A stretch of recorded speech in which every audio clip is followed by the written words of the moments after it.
Asia కప్లో high voltage match మరి కాసేపట్లో ప్రారంభం కాబోతోంది. రైట్, మ్యాచ్కి సంబంధించి టీంల బలాబలాలకు సంబంధించి ఫ్యాన్స్ ఎక్స్పెక్టేషన్స్కి సంబంధించి మా స్పోర్ట్స్ కరెస్పాండెంట్ రవి జాయిన్ అవుతున్నారు.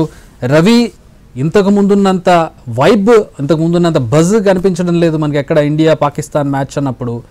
ఏంటి, ఎట్లా ఉంది బయట ఫ్యాన్స్, గ్రౌండ్ లెవెల్లో ఫ్యాన్స్ ఎట్లా చూస్తున్నారు? క్రికెట్ ఫ్యాన్స్ ప్రధానంగా ఎట్లా చూస్తున్నారు? సాధారణంగా దేశభక్తులుగా ఉన్నటువంటి వాళ్ళు ఎట్లా చూస్తూ ఉన్నారు? ఎట్లా ఉంది బయట వైబ్, ఎట్లా ఉంది? చక్రి, ఆపరేషన్ సింధూర్ తర్వాత జరుగుతున్న మొదటి మ్యాచ్ ఇది ఇండియా పాకిస్తాన్ మధ్య. ప్రతిసారి ఇండియా పాకిస్తాన్ మధ్య మ్యాచ్ జరుగుతుంది అంటేనే ఒక హై వోల్టేజ్ మ్యాచ్గా చూస్తారు. మ్యాచ్ ఈవినింగ్ ఉన్నా సరే ముందుగానే టీవీలో అతుక్కుపోతారు. ప్రతి క్రికెట్ ఫ్యాన్ కూడా ఈరోజు టీమిండియాలో ఎలాంటి మార్పులు ఉంటాయి, ఏ టీంతో వెళ్తున్నారు, అసలు ప్లేయింగ్ 11లో ఎవరు ఉన్నారు, ఎవరిని పక్కన పెట్టారు, ఇవన్నీ కూడా చూస్తూ ఉంటారు.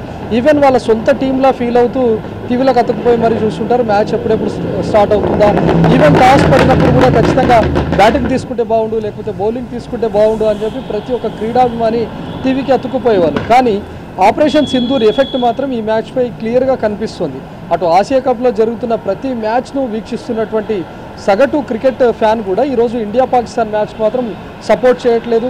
ఈవెన్ ఈరోజు దేశవ్యాప్తంగా సర్వత్రా విమర్శలు వెలువెత్తుతున్నాయి. ఈవెన్ హైదరాబాద్లో కూడా అక్కడక్కడ పాకిస్తాన్ దిష్టిబొమ్మలను దగ్ధం చేయడాన్ని మనం చూస్తున్నాం. అంటే ఇంత క్లిష్ట పరిస్థితి ఉంది. ఈవెన్ పెహల్గాంలో జరిగినటువంటి దాడిలో మనం చూసాం, 26 మంది భారతీయులు ప్రాణాలు కోల్పోయినటువంటి టైం తర్వాత కూడా పాకిస్తాన్తో మనం మ్యాచ్ ఆడాల్సినటువంటి అవసరం ఏముంది అని చెప్పి ఈరోజు సగటు క్రీడాభిమాని చెప్తా ఉన్నారు. ఈవెన్ సోషల్ మీడియాలో కూడా తమ బాధనంతా వ్యక్తం చేస్తున్నారు. కొంతమంది రోడ్లపైకి వచ్చి నిరసనలు వ్యక్తం చేస్తున్నారు. కొంతమంది ఏకంగా హైదరాబాద్ బషీర్బాగ్ ప్రెస్ క్లబ్ ముందు ఏకంగా పాకిస్తాన్ దిష్టిబొమ్మను దగ్ధం చేయడాన్ని మనం చూస్తున్నాం. కానీ బీసీసీఐ ఇప్పటికే క్లారిటీ ఇచ్చింది, మేము ఏదో డబ్బుల కోసమో ఈ మ్యాచ్ను ఆడడం లేదు, ఇది ఐసీసీ టోర్నీ కాబట్టి ఖచ్చితంగా మనం పార్టిసిపేట్ చేయాల్సి ఉంటుంది. లీగ్ దశలో మనము ఇండియా పాకిస్తాన్ మధ్య మ్యాచ్ ఆడకపోయినా, అంటే ఈరోజు పాకిస్తాన్తో మ్యాచ్ ఆడకపోయినా రేపు సెమీస్లో తలపడే అవకాశం రావచ్చు, లేకపోతే ఫైనల్లో తలపడే అవకాశం రాకపోవచ్చు. అప్పుడు ఒకవేళ ఇన్ కేస్ మనం పాకిస్తాన్తో మ్యాచ్ ఆడకపోతే పక్కా పాకిస్తాన్కు భయపడే ఈరోజు ఇండియా వెనక్కి జరిగింది అని ప్రతి ఒక్కరు విమర్శిస్తారు. ఈవెన్ ఇండియన్స్ కూడా విమర్శించే అవకాశం ఉంటుంది. పాకిస్తాన్ కూడా అదే చెప్తుంది, ఈరోజు పాకిస్తాన్ టీం చాలా స్ట్రాంగ్గా ఉంది కాబట్టి ఇండియా ఆపరేషన్ సింధూర్ పేరును వాడుకొని ఈరోజు ఆసియా కప్లో ఆడలేకపోయింది అనే విషయాన్ని ప్రస్తావిస్తారు. కాబట్టి ఖచ్చితంగా మనం గేమ్లా చూడాల్సిందే అని ఈరోజు ఆడుతున్నామని చెప్పారు. మరోవైపు బీసీసీఐ ప్రతినిధులు మరొక క్లారిటీ ఇచ్చారు. ఈరోజు దుబాయ్లో జరుగుతున్నటువంటి మ్యాచ్కు మనం బీసీసీఐ అఫీషియల్స్ ఎవరు అటెండ్ అవ్వడం లేదు. ఈరోజు ఇన్విజిబుల్ బ్యాన్ విధిస్తున్నాం, ఈరోజు ఎవరు కూడా బీసీసీఐ నుంచి అక్కడ మ్యాచ్కు అటెండ్ అవ్వడం లేదు అని చెప్పారు. మరోవైపు దుబాయ్లో జరుగుతున్నటువంటి మ్యాచ్ అది ఏదైనా సరే టీమిండియా ఆడుతుందంటే ఖచ్చితంగా అక్కడ ఉన్నటువంటి ఫ్యాన్స్ కానీ ఇతర కంట్రీస్కు చెందినటువంటి ఫ్యాన్స్ ప్రతి ఒక్కరు కూడా ఖచ్చితంగా అక్కడ టీమిండియా పర్ఫార్మెన్స్ చూడాలి, టీమిండియా బ్యాటర్లను చూడాలి అని చెప్పి ఖచ్చితంగా మ్యాచ్కి అటెండ్ అయ్యేటటువంటి పరిస్థితి ఉండేది. అందులోనూ ఇండియా పాకిస్తాన్ మధ్య మ్యాచ్ అంటే ఎప్పుడెప్పుడు టికెట్స్ ఓపెన్ అవుతాయని చెప్పి వాళ్ళు సిస్టమ్తో అతుక్కుపోవడం, ల్యాప్టాప్స్కి అతుక్కుపోవడం, లేకపోతే మొబైల్లో ఎప్పుడు అప్లోడ్ చేస్తారని చెప్పి ఎదురు చూడడం చూస్తాం. అప్లోడ్ చేసినటువంటి కొద్ది నిమిషాల్లోనే టికెట్స్ హాట్ కేకుల్లో అమ్ముడుపోయేవి. కానీ ఈరోజు పరిస్థితి చాలా దారుణంగా ఉంది. అబుదాబిలో ఈరోజు దుబాయ్లో పెట్టినటువంటి టికెట్స్ చూస్తే మనం 450 దీరమ్స్గా ముందుగా ఉంచారు. కానీ ఎలాంటి క్రేజ్ లేకపోవడం, అప్పటి వరకు టికెట్స్ కూడా సోల్డ్ అవుట్ కాకపోవడంతో దాని టికెట్ ధరను కూడా తగ్గించారు. 450 నుంచి 300 దీరమ్స్కు తగ్గించారు. అయినా కూడా ఎవరు టికెట్స్ కొనలేనటువంటి పరిస్థితి. ఈరోజు ఎంటీ స్టేడియంలోనే మనకు మ్యాచ్ జరుగుతుందా అని అనిపించవచ్చు. ఈవెన్ దుబాయ్లో ఉన్నటువంటి ఇండియన్ క్రికెట్ అభిమాని కానీ లేకపోతే వేరే కంట్రీకి చెందినటువంటి క్రికెట్ అభిమాని అయినా సరే ఈరోజు మనం ఇండియా పాకిస్తాన్ మధ్య జరిగే మ్యాచ్ను చూడొద్దు అనేది ఈరోజు పెద్ద సోషల్ మీడియాలో వైరల్గా మారింది. ఈవెన్ మనం హైదరాబాద్లో కానీ ఇండియా వ్యాప్తంగా మనం చూసాం, కేవలం డైరెక్ట్గా వెళ్ళి మ్యాచ్ చూడడం కాదు, మేము టీవీలో కూడా మ్యాచ్ చూడడం, మేము టీవీలో కూడా మ్యాచ్ చూడడాన్ని బ్యాన్ చేస్తున్నామని చెప్పి సోషల్ మీడియాలో వైరల్ చేస్తున్నారు.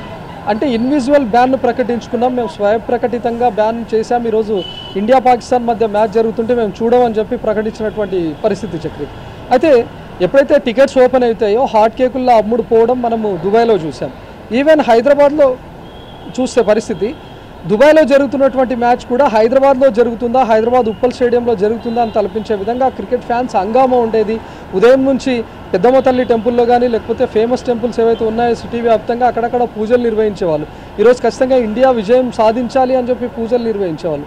కానీ ఈరోజు మనం పరిస్థితి చూస్తే పాకిస్తాన్ దిష్టిబొమ్మలు దగ్ధం చేయడమే కాకుండా ఇండియాను కూడా విమర్శించే పరిస్థితి మనకు లభించింది. సో ఈరోజు ఎక్కడ హడావిడి కనిపించట్లేదు. ఈవెన్ మనం చూస్తే అక్కడక్కడ స్పోర్ట్స్ బార్లలో కానీ లేకపోతే పబ్లలో స్పెషల్ ఆఫర్స్ ప్రకటించేటటువంటి వాళ్ళు ఈరోజు ఇండియా పాకిస్తాన్ మ్యాచ్ జరుగుతుందంటే ఏమైనా డ్రింక్స్ కొనుగోలు చేస్తే స్టార్టర్స్ ఫ్రీ అని, లేకపోతే ఫుడ్ ఫ్రీ అని చెప్పి ఇలాంటి ఆఫర్లు పెట్టి మరి క్రికెట్ ఫ్యాన్స్ను ఆహ్వానించేటటువంటి వాళ్ళు. కనీసం ఈరోజు ఇండియా పాకిస్తాన్ మధ్య మ్యాచ్ జరుగుతుందా లేదా అనేటటువంటి సిచ్యువేషన్ మనకు కనిపిస్తుంది. సో మ్యాచ్ దుబాయ్లో జరుగుతున్నా సరే దుబాయ్లోనే ఎలాంటి రెస్పాన్స్ లేదు, అక్కడ టికెట్స్ కొనుగోలు ఉన్న పరిస్థితి, ఈవెన్ అక్కడ ఉన్నటువంటి టికెట్ ప్రైస్ను కూడా తగ్గించినటువంటి సిచ్యువేషన్ అయితే మనం చూస్తున్నాం. దేశవ్యాప్తంగా అటు విమర్శలు వెల్లువెత్తుతున్నా, నిరసనలు వెల్లువెత్తుతున్నాయి. రవి, అంటే ఇప్పుడు ఈరోజు అంటే మొన్న మధ్య యుద్ధం జరిగింది, అంతకుముందు పహల్గాం ఘటన జరిగింది, సంబంధాలు బాగాలేదు కాబట్టి ఓకే ఈరోజు ఇట్లా అయిందనుకున్నాం. ఇక ముందు ఇట్లా ఉంటుందా పరిస్థితి, లేదంటే కొద్ది రోజులు మాను పట్టాక కొద్ది రోజులు ఇవన్నీ మర్చిపోయాక మళ్ళీ పరిస్థితి మామూలుగా వచ్చే అవకాశం కనపడుతుంది? అంటే for the after some time, ఒక 1 year కావచ్చు పర్సే. అంటే సాధారణంగా ఇండియా పాకిస్తాన్ మధ్య మ్యాచ్ జరుగుతుంది అంటే టికెట్ ధర ఎంత ఉన్నా సరే, వేలల్లో ఉన్నా సరే ఖచ్చితంగా వెళ్ళి ఒక్కసారైనా స్టేడియంలో డైరెక్ట్గా వీక్షించాలి అని ఒక సగటు క్రీడాభిమాని, సగటు క్రికెట్ ఫ్యాన్ ఆలోచిస్తారు. సో అది దుబాయ్లో జరుగుతుంది కాబట్టి దుబాయ్లో ఉన్నటువంటి వ్యక్తులు కూడా ఖచ్చితంగా అక్కడ వెళ్ళాలి, టికెట్ కొనుగోలు చేయాలి అని అనుకుంటారు. టికెట్స్ కూడా కొద్ది క్షణాల్లోనే అమ్ముడిపోయే పరిస్థితి. కానీ అక్కడ దుబాయ్లోనే ఎలా అసలు వీక్షించడానికి ముందుకు రావట్లేదు. కనీసం ఇక్కడ ఉన్నటువంటి ఫ్యాన్స్ కానీ ఇండియాలో కూడా మేము టీవీలు కూడా ఆన్ చేయం, అసలు ఈరోజు మ్యాచ్నే చూడం అని చెప్తున్నటువంటి సిచ్యువేషన్ కనిపిస్తుంది. అంటే కేవలం ఇది ఇండియా పాకిస్తాన్ మధ్య మ్యాచ్కి మాత్రమే పరిమితమైంది. ఇప్పటికే పాకిస్తాన్ ఒక మ్యాచ్ ఆడింది, ఆసియా కప్లో విజయం సాధించింది ఓమన్ కంట్రీ పైన. ఇండియా కూడా ఒక మ్యాచ్ ఆడింది, యుఏఈ పైన ఒక విజయం సాధించింది. ఈవెన్ మనం దుబాయ్లో జరిగినటువంటి ఇండియా యుఏఈ మధ్య మ్యాచ్ చూస్తే ఆల్మోస్ట్ 70% వరకు టికెట్స్ సోల్డ్ అవుట్ అయ్యాయి. అంటే అక్కడ ఉన్నటువంటి వాళ్ళు, దుబాయ్లో ఉన్న నాట్ ఓన్లీ ఇండియన్ ఫ్యానే కాకుండా అక్కడ ఉన్న మిగతా దేశాలకు సంబంధించినటువంటి వాళ్ళు కూడా ఈసారి ఇండియా హాట్ ఫేవరెట్గా బరిలోకి దిగింది, ఇండియా ఎలా ఆడుతుందో చూడాలి అని చెప్పి కూడా టికెట్స్ కొనుగోలు చేసి అక్కడ వెళ్ళినటువంటి పరిస్థితి. కానీ కేవలం ఈ సిచ్యువేషన్ ఇండియా పాకిస్తాన్ మధ్య జరుగుతున్న మొదటి మ్యాచ్కే పరిమితమైంది. ఇన్ కేస్ ఈరోజు ఇండియా గనక విన్ అయితే పరిస్థితులు ఖచ్చితంగా మారుతాయి. మనం ఇండియా స్ట్రెంత్ ఏంటో ప్రూవ్ చేస్తాం, పాకిస్తాన్ని మనం ఈరోజు కొట్టేశామని చెప్పి కూడా మనం సగర్వంగా తలెత్తుకునే పరిస్థితి. ఆపరేషన్ సింధూర్ తర్వాత కూడా మనం చాలా సగర్వంగా ఉంటున్నాం. పాకిస్తాన్ను మనం ఆసియా కప్లో ఢీ కొట్టాలి, పాకిస్తాన్కి మన సత్తా ఏంటో చూపించాలి అనుకున్నాం. ఎప్పుడైతే పెహల్గాం ఘటన జరిగిందో అప్పటి వరకు పాకిస్తాన్ పైన చాలా ఆవేశంగా ఉన్నటువంటి ప్రతి ఒక్కరు కూడా ఆపరేషన్ సింధూర్ ఎప్పుడైతే మోదీ ప్రభుత్వం చేసిందో, ఆపరేషన్ సింధూర్ చేసి పాకిస్తాన్లో ఉన్నటువంటి ఉగ్రవాద స్థావరాలపైన అటాక్ చేశామని చెప్పారో భారత్ సగర్వంగా చెప్పుకుంటుంది. ఈవెన్ మనకు కొద్ది రోజుల క్రితమే జరిగినటువంటి వినాయక నవరాత్రి ఉత్సవాల్లో కూడా మనం చూసాం, చాలామంది ఆపరేషన్ సింధూర్ను కూడా అక్కడ వినాయక మండపాల్లో ఏర్పాటు చేసుకున్నారు. అంటే మనం ఈరోజు పాకిస్తాన్పై విజయం సాధించామని చెప్పి చాలా గర్వంగా ఉన్నారు. దాన్ని ఇప్పుడు క్రికెట్పై ఆపాదిస్తున్నారు. సో ఈరోజు జరుగుతున్నటువంటి మ్యాచ్లో మనం కనుక పాకిస్తాన్పై విజయం సాధిస్తే ఈ క్యాలిక్యులేషన్స్ అన్నీ కూడా నెక్స్ట్ జరగబోయే మ్యాచ్లో ఖచ్చితంగా మారుతాయి. ఎందుకంటే ఇండియా ఆడినటువంటి మొదటి మ్యాచ్లో అది ఆడుతుంది యుఏఈ పైన, అది ఒక చిన్న పసికున్న టీం అయినా సరే ఆ రోజు స్టేడియంకి వెళ్ళారు, ఎవరు ఎలా ఆడతారు అనేది చూద్దాం అనుకున్నారు. ఈవెన్ సూర్యకుమార్ యాదవ్ కెప్టెన్సీ ఏ విధంగా ఉంటుంది, అభిషేక్ శర్మ ఏ విధంగా ఆడతాడు, లేకపోతే అందులో ఉన్నటువంటి సంజు శాంసన్కు లేక అవకాశం దొరికింది ఎలా ఉంటుంది, స్పిన్కు అనుకూలించే పిచ్ పైన కుల్దీప్ లేకపోతే వరుణ్ చక్రవర్తి కానీ ఏ విధంగా రాణిస్తారు చూద్దాం.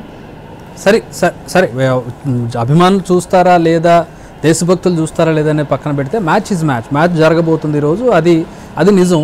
మ్యాచ్లో ఎవరో ఒకళ్ళు గెలుస్తారు, ఎవరో ఒకళ్ళు ఓడిపోతారు అనేది నిజం. అయితే ఇక్కడ బలాబలాలు ఎట్లా ఉన్నాయి? హాట్ ఫేవరెట్గా ఉంది టీమిండియా, ఆన్ పేపర్ చూస్తే చాలా స్ట్రాంగ్గా కనపడుతుంది. ఏదో అద్భుతం జరిగితే తప్పితే టీమిండియా ఓడిపోయే పరిస్థితి అయితే కనిపించడం లేదు. యాక్చువల్గా స్ట్రెంగ్స్ ఏంటి, వీక్నెస్లు ఏంటి, పాకిస్తాన్ పరిస్థితి ఏంటి? ఎగ్జాక్ట్లీ జగర్, మీరు ముందు స్టార్టింగ్ చెప్పినటువంటి విధంగా సుప్రీంకోర్టు దాకా వెళ్ళి చాలామంది పిటిషన్స్ దాఖలు చేసినటువంటి పరిస్థితి. సుప్రీంకోర్టు కూడా ఇదే విషయం చెప్పింది, గేమ్ను గేమ్ లాగా చూడండి, మేము ఈ పిటిషన్ను స్వీకరించామని చెప్పారు. సో ఈరోజు గేమ్ లాగా చూడాలి అనుకునే పరిస్థితి వస్తే మనం ఈరోజు ఈవినింగ్ జరుగుతున్నటువంటి మ్యాచ్ చూస్తే దుబాయ్ పిచ్లన్నీ కూడా ఖచ్చితంగా స్పిన్కు అనుకూలిస్తాయి. ఇండియా ఆడినటువంటి ఫస్ట్ మ్యాచ్లో మనం చూసాం, ఈవెన్ పాకిస్తాన్ ఆడినటువంటి ఫస్ట్ మ్యాచ్లో చూసాం. రెండూ విజయం సాధించినా కూడా పాకిస్తాన్ మాత్రం చాలా కష్టపడింది. పాకిస్తాన్ ఆడినటువంటి మ్యాచ్లో ఓమన్ అనేది చాలా చిన్న కంట్రీ, అందులోనూ పాకిస్తాన్తో పోలిస్తే ఇది చాలా పసికున్న లాంటి కంట్రీ. దానిపైన ఆడుతున్నప్పుడు తొలి ఓవర్లోనే వికెట్ కోల్పోయింది, ఆ తర్వాత 50 రన్స్కే రెండో వికెట్ కోల్పోయింది, ఆ తర్వాత 120 రన్స్కే ఆల్మోస్ట్ 5 వికెట్స్ కోల్పోయినటువంటి పరిస్థితి. ఇది ఆల్మోస్ట్ 140 రన్స్ కూడా చేస్తుందా లేదా అనుకున్నటువంటి టైంలో కేవలం 160 రన్స్ మాత్రమే చేయగలిగింది. అంటే ఒక పాకిస్తాన్ లాంటి స్ట్రాంగ్ టీము ఓమన్ లాంటి కంట్రీపై ఆడుతున్నప్పుడు ఒక భారీ స్కోర్ను మనం ఎక్స్పెక్ట్ చేస్తాం, అందులోనూ పాకిస్తాన్ ఫస్ట్ బ్యాటింగ్ చేస్తున్నప్పుడు. సో పాకిస్తాన్ బ్యాటింగ్ ఆర్డర్లో చాలా పూర్గా ఉంది. ఓమన్పై గెలిచిందంటే ఒకే ఒక కారణం, పాకిస్తాన్లో ఉన్నటువంటి స్పిన్ చాలా బలంగా ఉంది, పాకిస్తాన్లో ఉన్నటువంటి స్పిన్నర్లు చాలా బలంగా ఉన్నారు. ఈవెన్ ఇండియాకు మనం చూస్తే ఇండియా యుఏఈ మధ్య జరిగినటువంటి మ్యాచ్ చూస్తే ఆ రోజు టాస్ విన్ అయినా కూడా సూర్యకుమార్ యాదవ్ ఫస్ట్ బౌలింగ్ తీసుకున్నాడు. అందరూ ఎక్స్పెక్ట్ చేశారు ఖచ్చితంగా యుఏఈ పైన బ్యాటింగ్ తీసుకుంటే మనం ఈరోజు 300 లేకపోతే 350 రన్స్ స్కోర్ చేస్తాం, ఎంటైర్ T20 చరిత్రలోనే అత్యధిక స్కోర్ను నమోదు చేస్తామని చెప్పి ప్రతి క్రికెట్ ఫ్యాన్ ఎక్స్పెక్ట్ చేశారు. కానీ ఆ రోజు అనూహ్యంగా ఈవెన్ అక్కడ ఉన్నటువంటి కామెంటేటర్స్ కూడా షాక్ అయ్యే విధంగా తను బౌలింగ్ తీసుకున్నారు. సో వెంటనే వాళ్ళని 57 రన్స్కి మాత్రమే కంట్రోల్ చేయగలిగాం. ఆ తర్వాత బ్యాటింగ్కి వచ్చినటువంటి టీమిండియా పర్ఫార్మెన్స్ చూస్తే అభిషేక్ శర్మ ఇంకొక ఓవర్ క్రీజ్లో ఉంటే కేవలం 3 ఓవర్స్లోనే టీమిండియా టార్గెట్ చేస్తుందేమో అనిపించేది.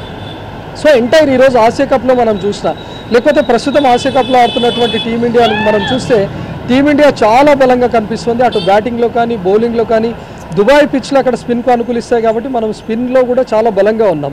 వరుణ్ చక్రవర్తి అద్భుతమైనటువంటి బౌలింగ్లో ఉన్నాడు, అద్భుతమైనటువంటి ఫామ్లో ఉన్నాడు. తనకు ఐపీఎల్ కూడా కలిసి వచ్చింది. కేకేఆర్ గెలిచినటువంటి మ్యాచ్లు అన్నీ కూడా చూస్తే వరుణ్ చక్రవర్తి తన చేతితో గెలిపించినటువంటి మ్యాచ్లు ఉన్నాయి. ఈవెన్ కుల్దీప్ను మనం చూసాం. కుల్దీప్ లాస్ట్ జరిగినటువంటి టెస్ట్ సిరీస్లో కూడా కుల్దీప్ చేసినటువంటి మ్యాజిక్తోనే మనము టెస్ట్ సిరీస్ను సాధించగలిగాం. ఆ తర్వాత అక్షర్ పటేల్ కూడా ఉన్నాడు, మంచి ఆల్రౌండర్ పర్ఫార్మెన్స్ ఉంది. అక్షర్ పటేల్ స్పిన్తోనే కాకుండా అటు బ్యాటింగ్తో కూడా మ్యాజిక్ చేయగలడు. బ్యాటింగ్ ఆర్డర్ మనం చూస్తే అభిషేక్ శర్మ కానీ లేకపోతే తిలక్ వర్మ కానీ సంజు శాంసన్, హార్దిక్ పాండ్యా ఇలా చెప్తూ పోతే almost up to 8th wicket వరకు కూడా బ్యాటింగ్ ఆర్డర్ చాలా స్ట్రాంగ్ ఉన్నారు, హార్డ్ హిట్టర్స్ ఉన్నారు.